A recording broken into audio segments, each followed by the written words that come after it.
Bueno, gracias por la presentación. Bueno, como ya mencionaron, pues todo este evento de las jornadas científicas de Catando Ciencia, pues están apoyadas por el CUCBA, el Centro Universitario de Ciencias Biológicas y Agropecuarias de aquí de la UDG. Y bueno, agradecemos también a The Beer Company por prestarnos la sede y las instalaciones para llevar a cabo el evento.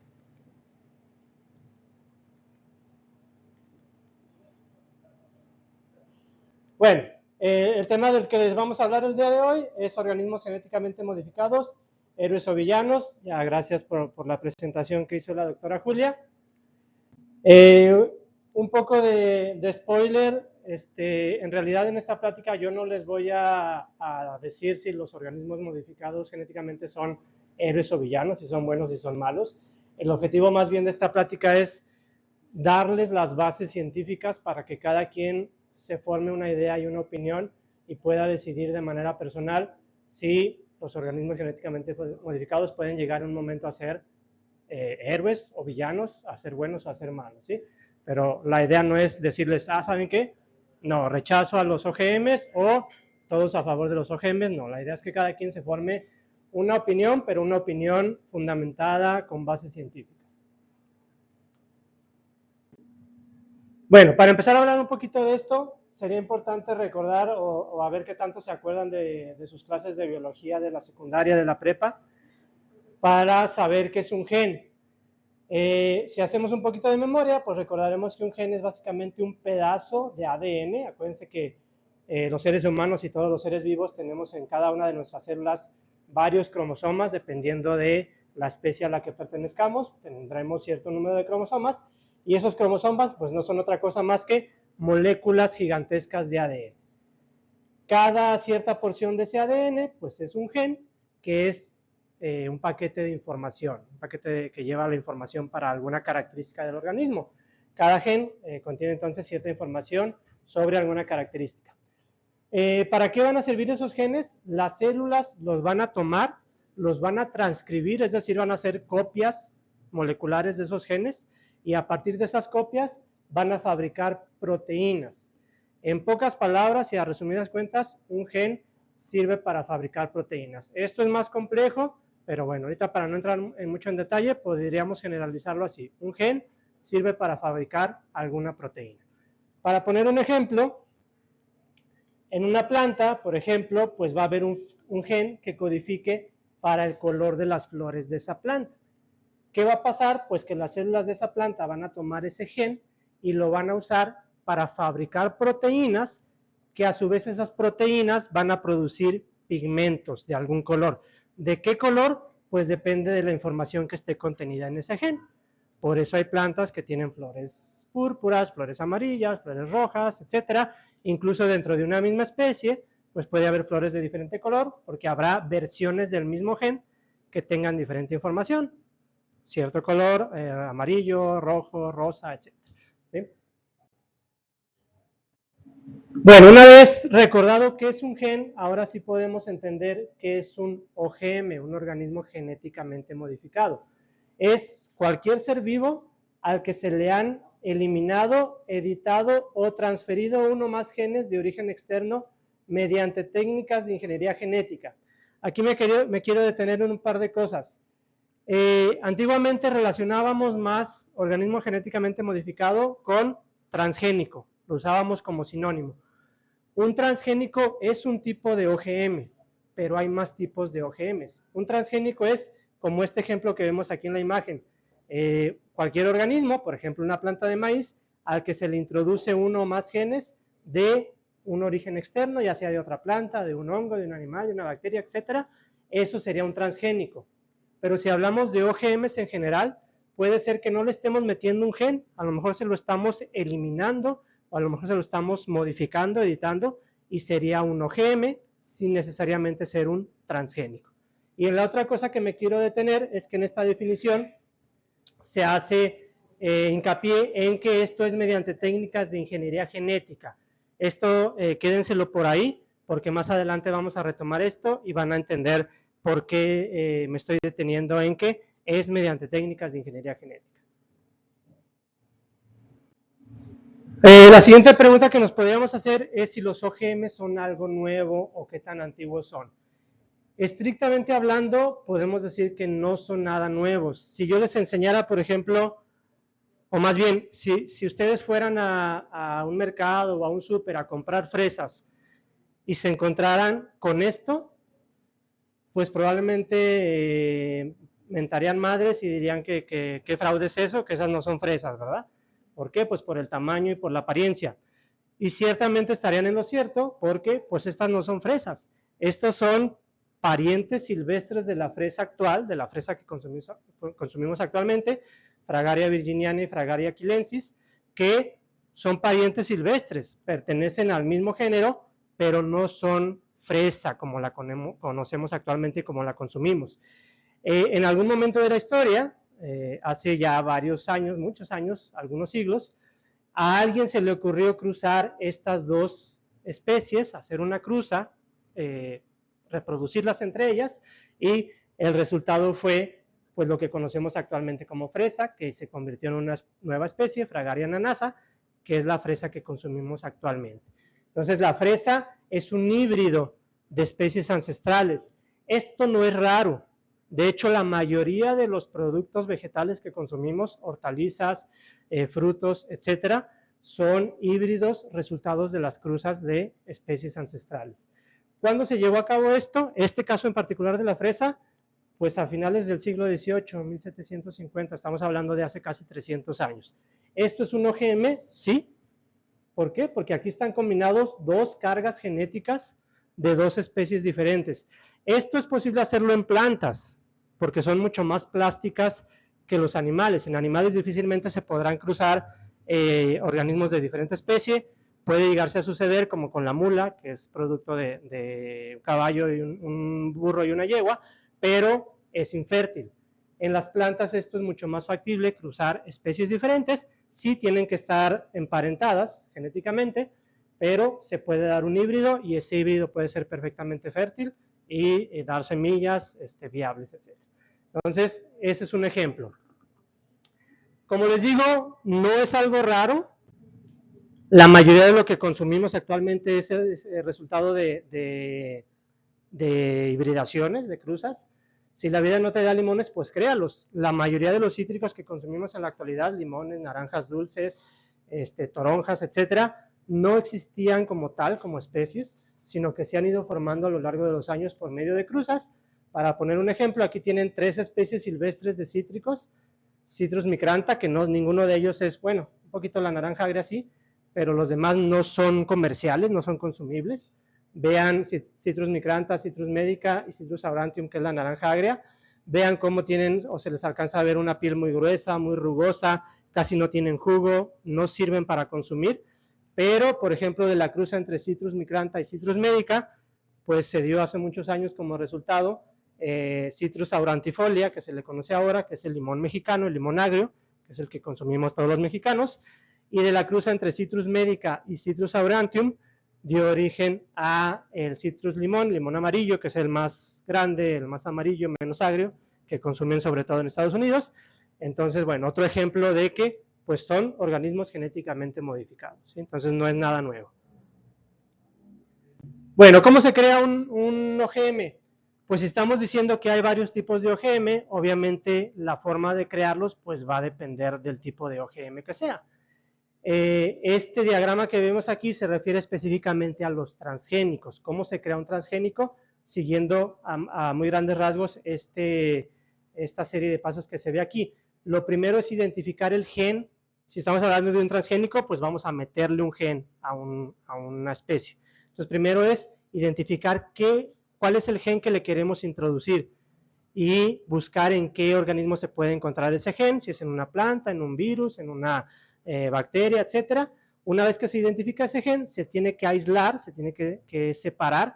Eso se hace mediante herramientas moleculares, enzimas, que son como tijeritas moleculares que nos permiten cortar el ADN en lugares específicos para extraer el gen que queremos.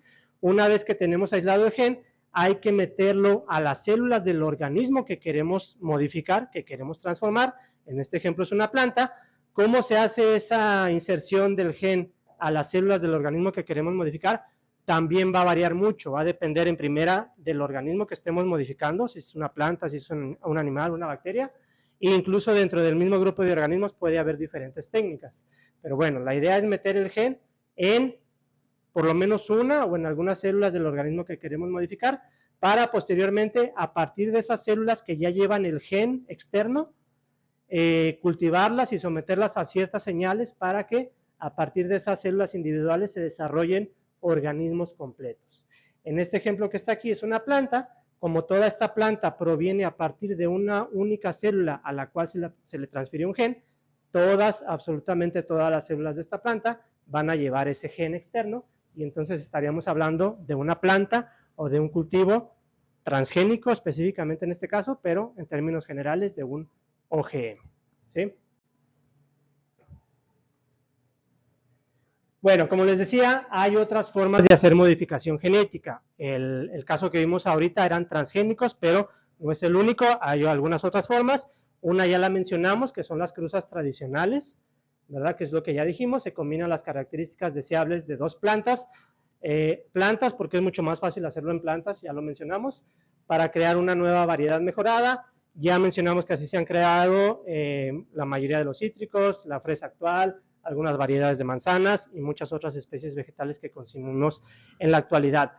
En realidad esto, si nos ponemos a pensar, es un evento totalmente aleatorio, fortuito y en el que no se controla nada. Estamos mezclando dos cargas genéticas sin saber exactamente cuál va a ser el resultado de la combinación.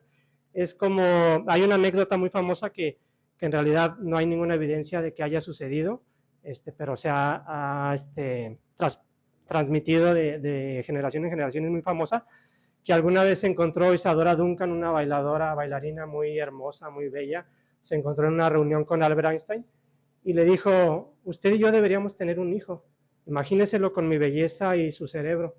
Y se dice que le contestó Einstein, no, imagíneselo con mi belleza y su cerebro. O sea, no sabemos qué va a resultar aquí. Lo que espera el agricultor o el fitomejorador es que en la cruza se conjunten las características buenas de cada uno de los dos parentales, de los dos padres, pero pues es algo totalmente fortuito. Para obtener un resultado deseable, pues se tienen que hacer un montón de cruzas, un montón de reproducciones, y si es un árbol frutal que puede tardar años en dar frutos, imagínense el tiempo que se puede tardar en obtener una variedad con características deseables o favorables. Otra forma de hacer modificación genética es la mutagénesis. Esta consiste en someter a lo que se quiere modificar a algún agente mutágeno, ya sea físico o químico, luz ultravioleta, isótopos radioactivos, etcétera, para inducir mutaciones aleatorias en el organismo para crear variedades mejoradas. Esto también es súper aleatorio. Imagínense una planta superior, un animal, tiene millones y millones de nucleótidos, de letritas en el ADN. Entonces, cuando hacen mutagénesis aleatoria, es como si tuvieran en la pared del 1 al 5 millones en desorden, y con los ojos vendados aventaran un dardo esperando que cayera exactamente en el número que ustedes esperan, pues es totalmente aleatorio, y otra vez, para que dé buenos resultados se tienen que hacer muchísimos eventos experimentales. Aún así, se han logrado obtener algunas variedades con esta técnica. Por ejemplo, algunas toronjas de esas que tienen el color rojo muy intenso, se han logrado obtener por medio de mutagénesis.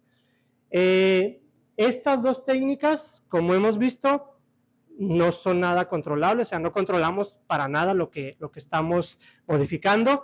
Y aquí quiero hacer un paréntesis, si alguien de aquí es fanático de los Simpsons, seguramente reconocerá esto, espero que se oiga.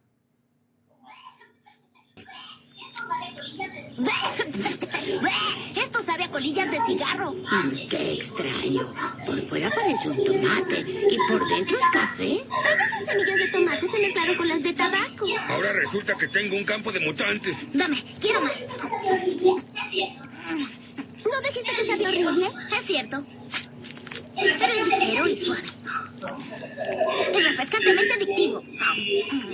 ¿Adictivo?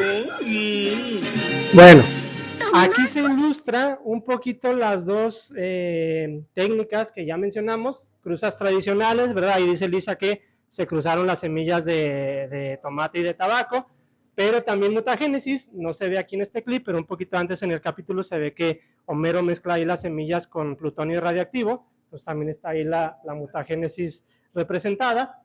Y de hecho por ahí les puse ahí estaban mezclando las semillas con el plutonio. Y a lo que quiero llegar con esto es a lo ilógico de que estas dos formas de hacer OGMs que son nada controladas, donde no tenemos ningún control de lo que estamos mezclando ni obteniendo, no están sometidas, al menos en México, desconozco en otros países, pero en México no están sometidas a ninguna regulación. Cualquier persona puede crear nuevas variedades por cruzas en su casa o por mutagénesis, si tiene luz ultravioleta o si tiene isótopos radioactivos en su casa, y si le sale algo interesante, lo puede cultivar, lo puede cosechar, lo puede comercializar, y nadie le va a decir nada. La CIBIOGEM, que es la comisión del gobierno mexicano que se encarga de la bioseguridad de transgénicos, a quien hay que pedirle permiso si uno quiere experimentar, cultivar, comercializar transgénicos, no les va a decir nada. Pero las otras dos formas de hacer OGMs, que son las más controladas, esas, aquí en México y en general en todo el mundo, te ponen un montón de trabas, de obstáculos para poderlas comercializar. Para no hacerles el cuento largo, actualmente aquí en México no hay ningún permiso para comercializar ninguna planta genéticamente modificada. Ahorita está prohibido cualquiera, no hay permiso para ninguno. El mango ataulfo y muchas de las variedades, por ejemplo, hay variedades de maíz por las cuales ganaron el premio Nobel Norman Borlaug, que lo hizo aquí en México en los 70s, que fue una variedad de maíz muy productiva. Supongo que lo mismo sucedió con el mango ataulfo, fueron por cruzas tradicionales. Pero fue también así al azar.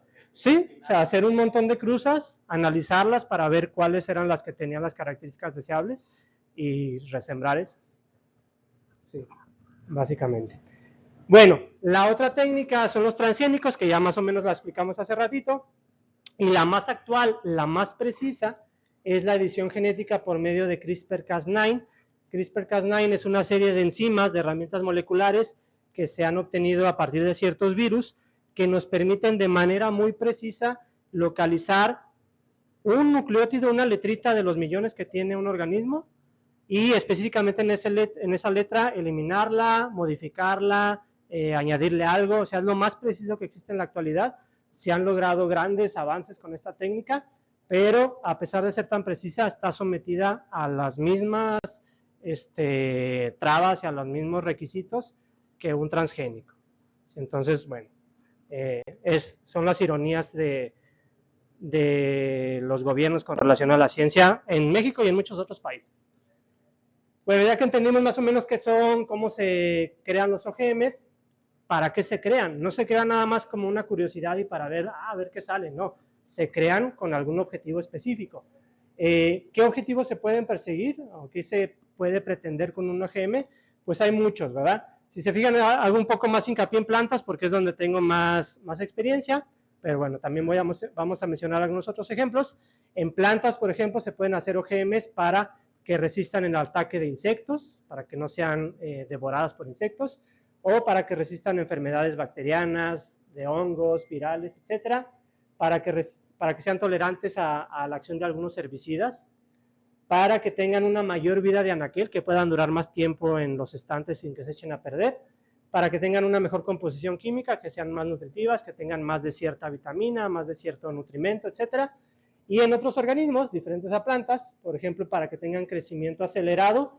Aquí hay el caso del primer animal genéticamente modificado aceptado en Estados Unidos para consumo humano, es un salmón, que se le agregaron ahí unas hormonas para que crezca más rápido y alcance su tamaño comercial en la mitad de tiempo. Puede cambiar también un poco el color, pero lo principal es el tamaño. Para producir fármacos, ahorita vamos a mencionar un ejemplo de esto.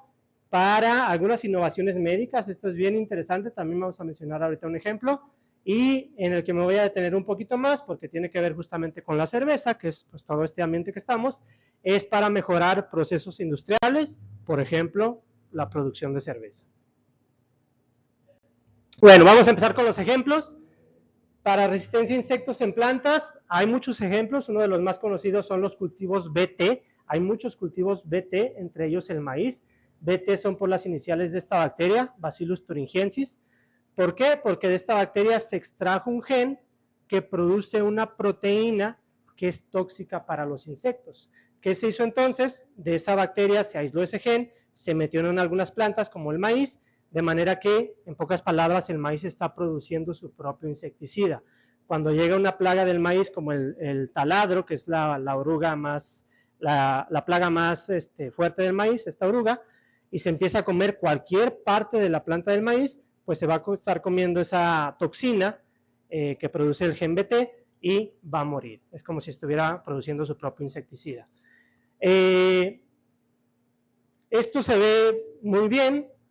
Ha habido muchas opiniones en contra de estos cultivos BT, por ejemplo que, pues sí, se mueren los insectos plaga, pero también se mueren insectos benéficos. Esta proteína BT, esta toxina, no discrimina entre un insecto benéfico y un insecto perjudicial, ¿verdad? ¿Podría matar polinizadores? Sí.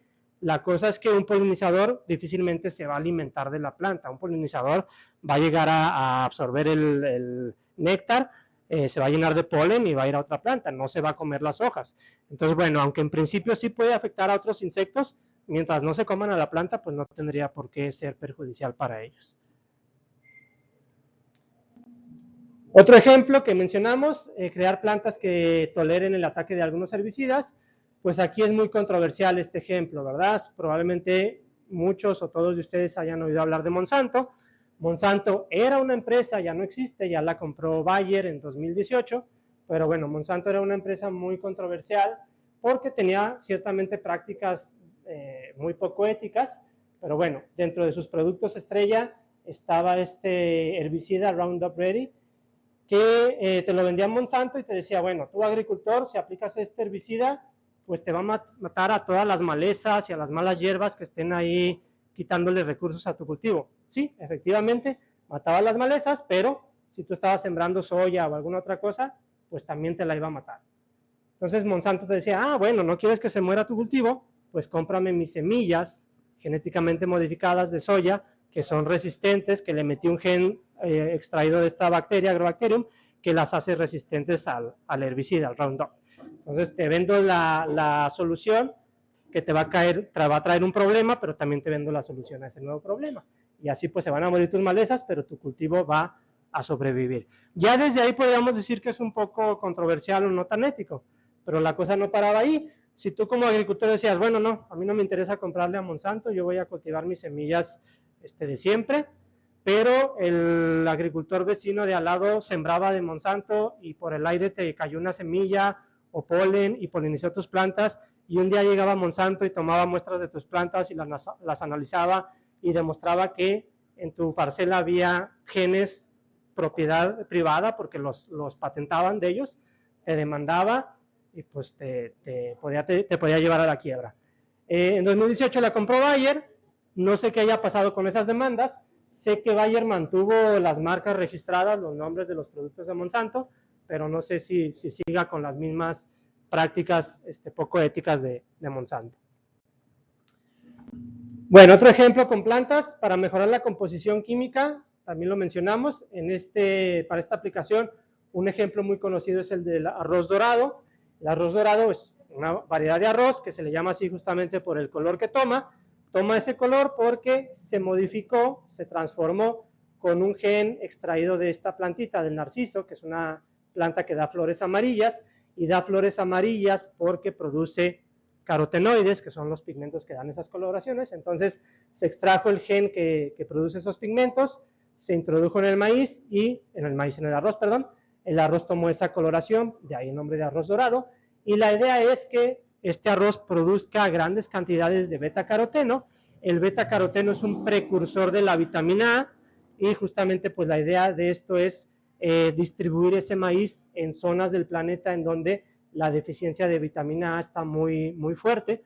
El problema de la vitamina A es que no afecta solo a la vista. Una deficiencia fuerte de vitamina A puede afectar al sistema inmune, lo que hace más probable muertes por infecciones, por enfermedades, etc. Entonces la idea con este maíz era disminuir esa tasa de mortalidad en países con alta deficiencia de vitamina A. Bueno, esta variedad de arroz se creó en 2010, estamos hablando de hace 14 años.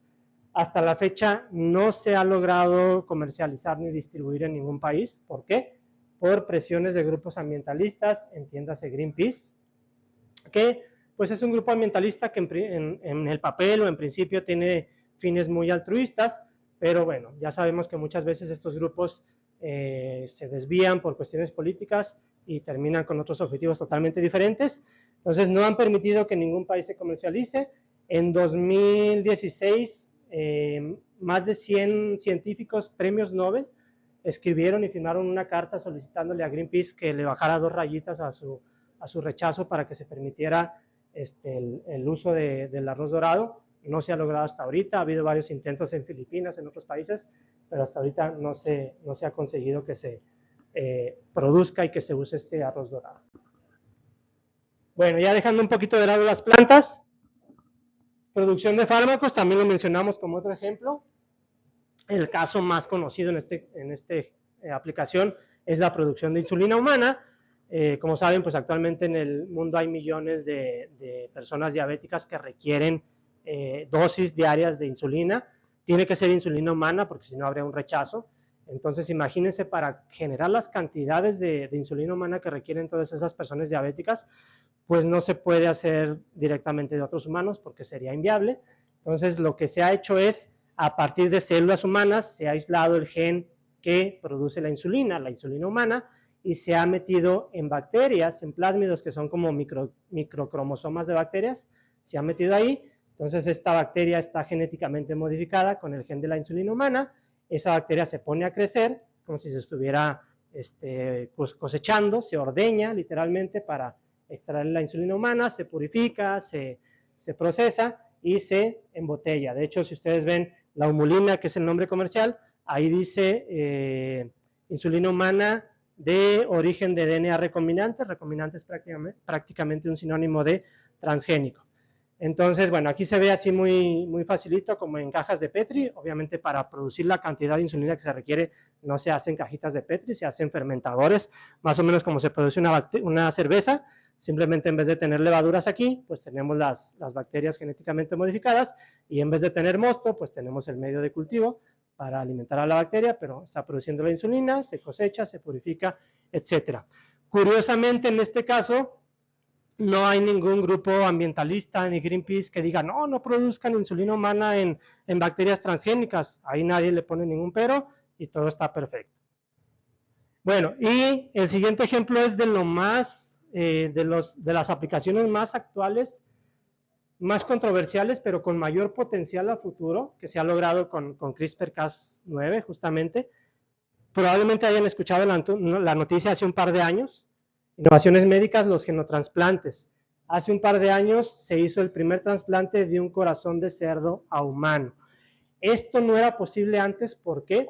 Pues porque imagínense, si para hacer una transfusión de sangre humana a otra humana hay que ver que sea del mismo serotipo, del mismo RH, etcétera, para que no haya un rechazo, trasplantar un órgano de un animal como el cerdo a un humano, pues tendría muchísimo rechazo.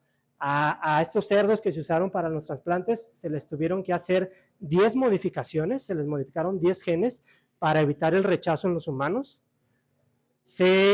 Después de modificarlos, se les extrajo el corazón, y la primera prueba se hizo en un hombre de 57 años que estaba desahuciado, o sea, ya tenía sentencia de muerte, pues no era candidato a trasplante.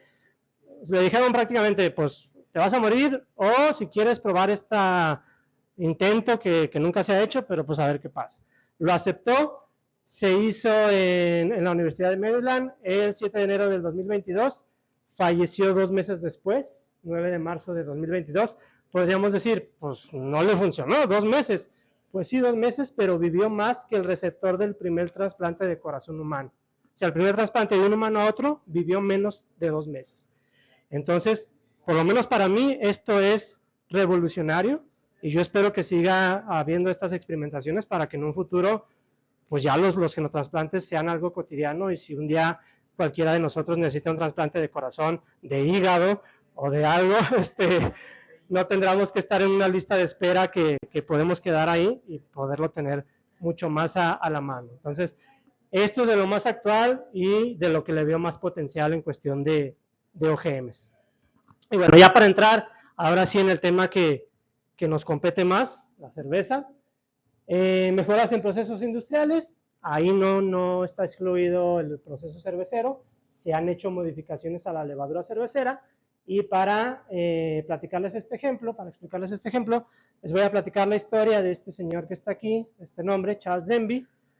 Charles Denby es un chavo, en realidad, es un hombre muy joven, que estaba haciendo un doctorado en la Universidad de Berkeley, en California, y cuando uno hace un doctorado luego tiene muchos tiempos libres, que no le salen los experimentos, que se frustra, mil cosas. Entonces, bueno, entre esos ratos libres, en California la cultura de la cerveza artesanal pues está súper difundida. Él era homebrewer también, él hacía cerveza en su casa, y él platica que un día un amigo le regaló un libro de producción de cerveza, y un día leyéndolo llegó a la parte de los lúpulos y descubrió que había, bueno, no les platiqué, en su doctorado él trabajaba con terpenos, que son unas moléculas aromáticas de algunas plantas. Él estaba tratando de producir biocombustibles con terpenos.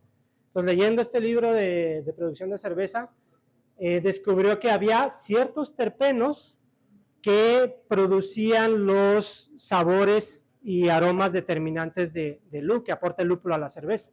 Se puso a investigar un poquito más y vio que específicamente esos terpenos que aportan los sabores del lúpulo a la cerveza son el geraniol y el linalol.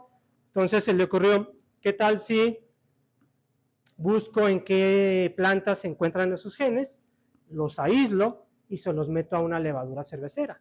Se puso a ver en qué plantas se podían encontrar esos genes, vio que el geraniol se encontraba en la menta, el linalol en la albahaca, los extrajo, los aisló, se los metió a una levadura cervecera con CRISPR-Cas9, y para que no hubiera dudas de que lo que estaba haciendo era así un invento guajiro o algo amateur, lo publicó nada menos que Nature, que es de las revistas más prestigiosas a nivel mundial científicas, y pues aquí está, así levadura cervecera industrial modificada genéticamente para la producción de sabores primarios determinantes de las cervezas lupuladas. Y bueno, hay un montón de autores, pero bueno, Charles Denby es el principal. Bueno, perdón. Logró producir su levadura. Bueno, ahorita voy a hablar un poquito a grandes rasgos del proceso de producción de cerveza, aunque aquí hay pues grandes expertos de esto, pero bueno, para la gente que sabe un poquito menos, a muy grandes rasgos, ¿cómo se produce una cerveza? Pues a partir del mosto, que son como los jugos de la cebada, de la cebada malteada, los jugos donde están los azúcares fermentables, se le añade ahí la levadura cervecera, hace su trabajo, digiere esos azúcares, como parte de la digestión pues produce el alcohol, literalmente aquí se produce la cerveza, y después se le añade el lúpulo, los comprimidos de lúpulo, para aportarle sabores, aromas, etcétera, y obtener una cerveza lupulada. Entonces, bueno, Charles Denby logró crear su levadura, creó una empresa a partir de eso, una empresa que se llama Berkeley Yeast. Vean ahí el lema de esa empresa, levaduras modificadas, posibilidades infinitas, ahorita lo vamos a retomar. Y bueno, ese güero de ahí es Charles Denby, que está ahí metiendo uno de sus menjurjes en un fermentador. Entonces, ¿cuál era la idea de Charles Denby? Pues usar su levadura para fermentar el mosto de la cebada, y al mismo tiempo de que esa levadura estuviera produciendo alcohol, estuviera también generando las moléculas de los sabores y aromas del lúpulo. Entonces se evitaría la adición de lúpulo y obtendría una cerveza lupulada. ¿Cuál era el objetivo de Denby? O sea, ¿por qué se le ocurrió esto? No nomás porque sí. Los que hacen cerveza aquí ya lo saben, los que no, de los 4 ingredientes principales de la cerveza, agua, malta, levadura y lúpulo, el más caro por mucho es el lúpulo, es lo que eleva los costos de la levadura, de la cerveza. Una cerveza lupulada pues generalmente es más cara que una cerveza menos lupulada, además de que el lúpulo es una planta, por un lado, que requiere mucha agua para crecer. Sabemos ahorita los problemas de agua que hay en el planeta, Por otro lado, que necesita climas muy específicos, fríos, no se desarrolla en cualquier lado. Aquí en México ha habido algunos intentos y hay por ahí ciertas zonas donde se cultiva lúpulo, pero pues es poco. En general, todo el lúpulo que se usa incluso para producir cerveza aquí en México se exporta de Estados Unidos, de Canadá, de Europa, se importa, perdón, de Estados Unidos, de Canadá, de Europa, etcétera. Eso lo hace más caro. Y además de que con todas las cuestiones de cambio climático, pues el lúpulo es un cultivo. O sea, el clima de este año no te asegura que el lúpulo que se va a producir el próximo año ni va a ser la misma cantidad ni la misma calidad. Entonces tú como cervecero, pues no tienes la certeza de que el próximo año vas a poder producir la misma cerveza con las mismas características, porque no sabes si vas a conseguir el mismo lúpulo o en la misma cantidad. La idea de Charles Denby era esa, evitar ese problema y decir, bueno, si yo tengo una levadura que produce los aromas y sabores del lúpulo, me quito de problemas y me aseguro de que año tras año voy a producir una cerveza con ciertas características y con mejor control de calidad. Produjo cerveza con su levadura, la probó, se le hizo muy buena, pero muy inteligentemente supuso que su opinión seguramente no era del todo objetiva porque era su bebé. Entonces se acercó a las gentes de Lagunitas Brewing, que es una cervecería artesanal pero muy grande ahí en California, les platicó lo que estaba haciendo y la gente de Lagunitas le dijo, ah, chido, te prestamos 40 de nuestros catadores expertos para que les hagas ahí una pruebita, dales varias cervezas, entre ellas tu cerveza, no les digas cuál es cuál, y que te las ranqueen, que te las califiquen de la menos lupulada a la más lupulada. Va, así lo hizo el experimento, analizó los resultados, y sorpresivamente su cerveza salió ranqueada entre las más altas en nivel de lúpulo en relación a todas las demás. Con eso pues ya no le quedó ninguna duda de que su levadura estaba funcionando con el objetivo que le había creado. Esto empezó a causar mucho revuelo cuando se empezó a dar a conocer ahí entre la comunidad cervecera de California, pero el problema fue que pues a los lupuleros, a la gente que cultiva lúpulo y que lo comercializa, no le gustó mucho la idea porque pues vio en peligro su fuente de ingreso, ¿verdad? Así son esos lupuleros. Y... Bueno, cuando empezó a ver ese rechazo, Charles Denby se dio cuenta que por ahí no iba a lograr nada, por ahí no iba a lograr ni venderla, ni tener ningún beneficio económico. Dijo, bueno, está bien, no voy a usar esta levadura, seguramente la tiene por ahí guardadita, no creo que la haya desaparecido, pero dijo, bueno, voy a platicar con los cerveceros, que me digan qué problemas tienen, qué les interesaría que tuviera una levadura, sin afectar a nadie del proceso de producción. Exactamente. Entonces, entre los problemas, uno de los más comunes que le comentaron fue que a veces las cervezas que producían, al final, aunque al principio la probaba el cervecero y sabía bien chido, después de un tiempo que la volvió a probar, pues ya le tenía un sabor desagradable. No era ninguna novedad de eso, ya se sabía que se debía al maldito diacetilo. Si alguno de ustedes aquí alguna vez ha probado una cerveza, sobre todo artesanal, que de repente le ha dado sabores como a mantequilla, no es que sea el estilo, ni mucho menos, es un defecto de la cerveza, es un problema, y es por esta molécula que es el diacetilo. ¿Por qué se forma este diacetilo? Bueno, esta es una levadura. Cuando está ahí en el tanque fermentador con el mosto, pues tiene a la mano los azúcares fermentables, que son lo que usa como fuente de alimento, se los come para producir el alcohol, pero como producto alterno del etanol, del alcohol, también produce una molécula que se llama acetolactato. Ese acetolactato sale de la levadura al medio de cultivo, al medio pues del fermentador, y ahí por acción del oxígeno y del calor, ese acetolactato se convierte en otra molécula que se llama diacetilo. Ese diacetilo, eventualmente, si se le da tiempo, vuelve a ingresar a la levadura y adentro de la levadura se convierte en otras sustancias más inocuas que no dan sabores. Este diacetilo sí da esos sabores desagradables a mantequilla.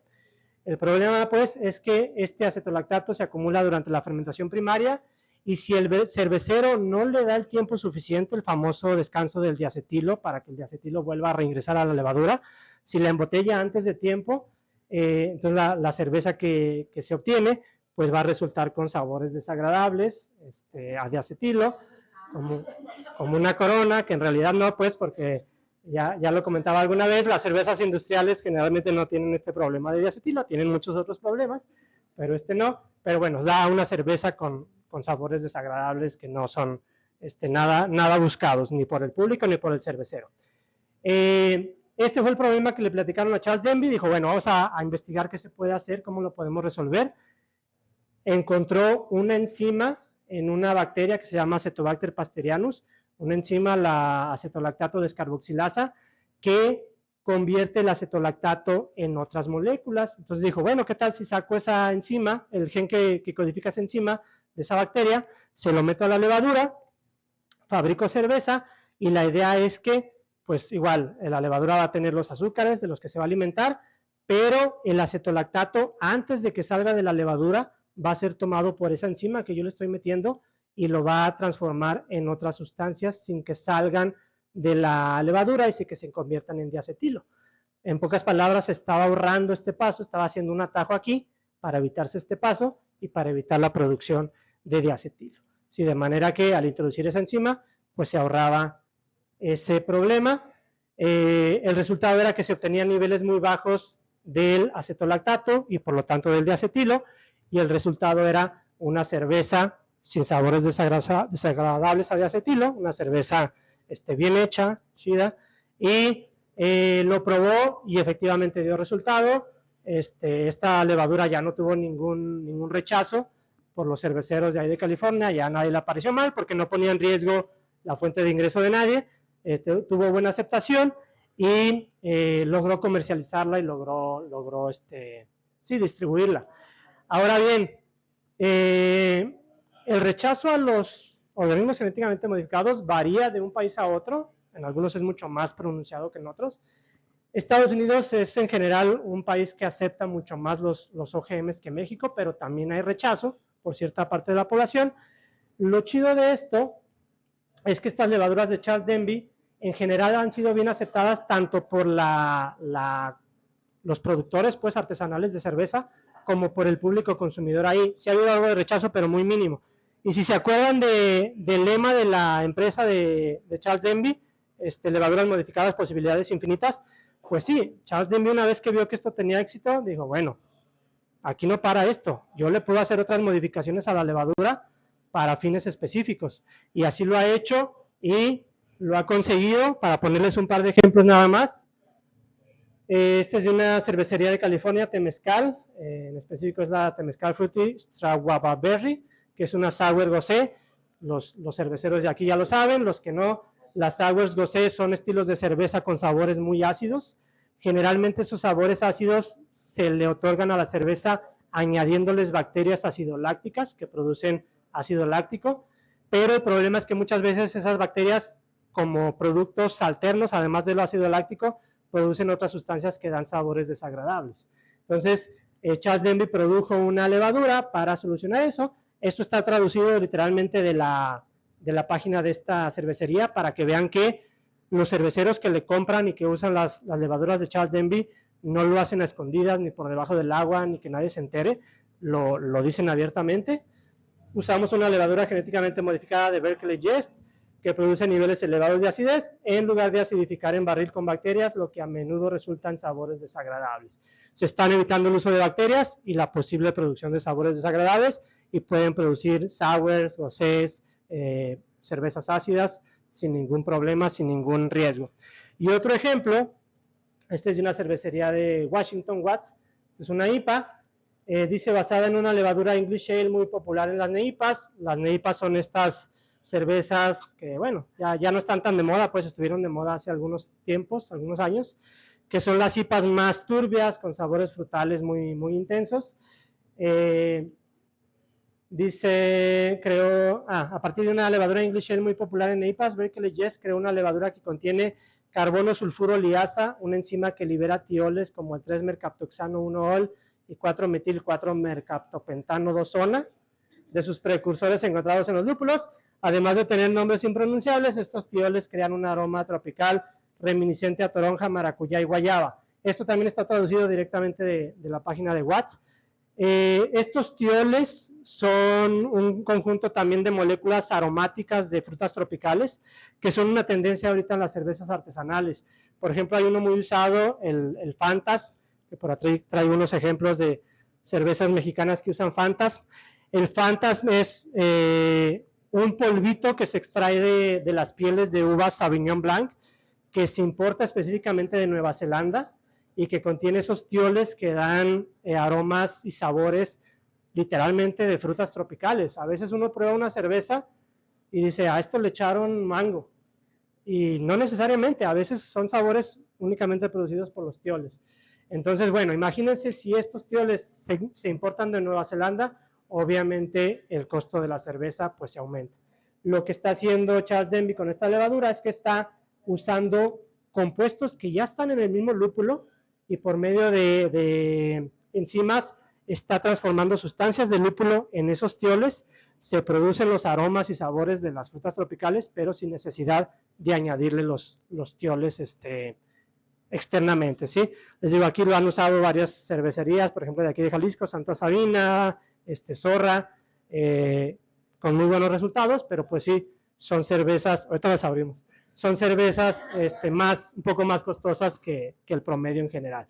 Entonces, bueno, posibilidades infinitas, seguramente ahí no va a parar, seguramente Charles Denby va a seguir creando nuevas levaduras para nuevos fines, y probablemente cada vez sea más común estar. Ojalá algún día lleguen aquí a México esas levaduras, y aquí tenemos cerveceros, a lo mejor va a haber una cerveza de irrestricta.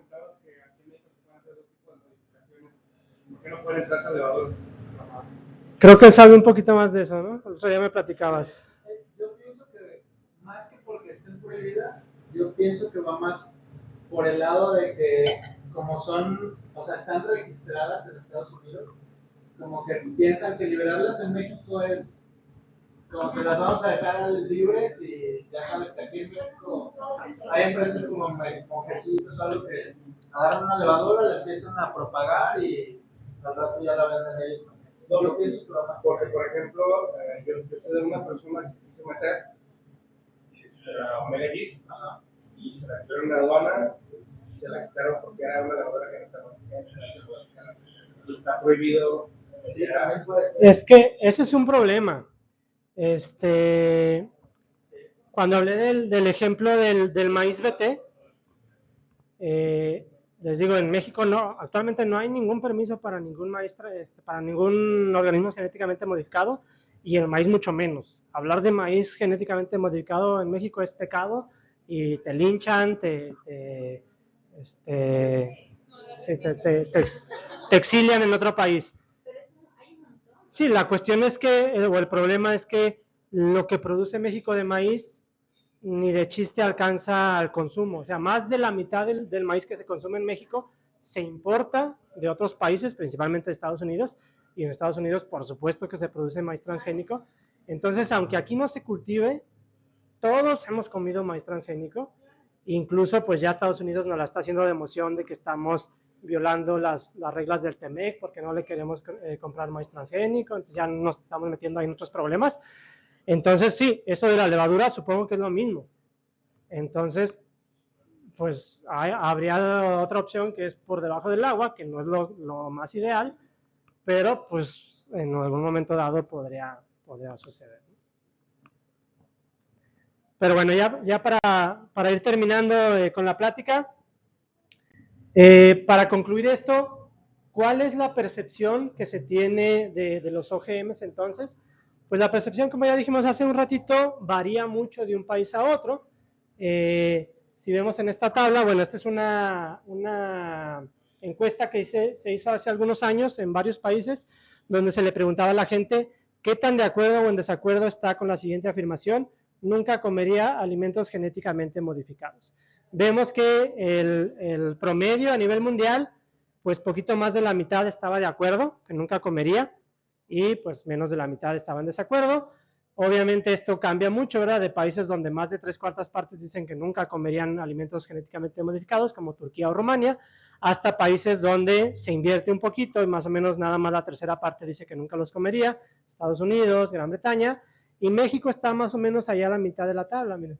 México 57% dice que nunca los comería, 36% dice que sí y 8% está ahí como que indeciso. Entonces, bueno, esto es de hace algunos años, 2018, quién sabe ahorita cómo haya cambiado. En general, estas opiniones es por desinformación, porque muchas veces lo que sabe la gente de OGMs es, pues últimamente por el TikTok, antes de que había el TikTok, pues por el internet o por la televisión, por los medios masivos de comunicación, que a veces no son las mejores fuentes para informarnos, pero bueno, esperemos justamente que con este tipo de eventos y con que la gente cada vez esté más informada, pues cambie un poquito la opinión. Al principio de la plática les decía que el objetivo no era decirles si los OGM son héroes o villanos, si son buenos, si son malos, sino darles las bases. Pues ya más o menos traté de darles las bases, cada quien creará su propia opinión. Yo sí les puedo dar mi opinión personal, y mi opinión es que pues los OGMs no son buenos ni son malos, no son héroes ni son villanos per se, es como cualquier otra tecnología. Lo bueno o lo malo es el uso que se les dé. Si yo les preguntara si la energía atómica es buena o mala, pues depende, ¿verdad? Si la usan para producir energía eléctrica en un reactor nuclear, pues es buena, a menos que la caguen como en Chernobyl y haya una explosión catastrófica. Pero si la usan para aventar bombas atómicas en Japón o en donde sea y matar miles de personas, pues evidentemente es malo. Entonces, ¿son buenos o son malos? Pues depende del uso que se les dé. Vimos un ejemplo de un uso poco ético como Monsanto.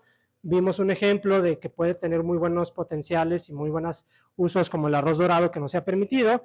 Vimos ejemplos que han resultado en maravillas como la producción de insulina. Entonces, bueno, no son buenos ni son malos, depende del uso que se le dé y de la aceptación que tengan. Con eso concluiría mi plática, no queda más que pues agradecerles nuevamente por su presencia, desearles salud a todos.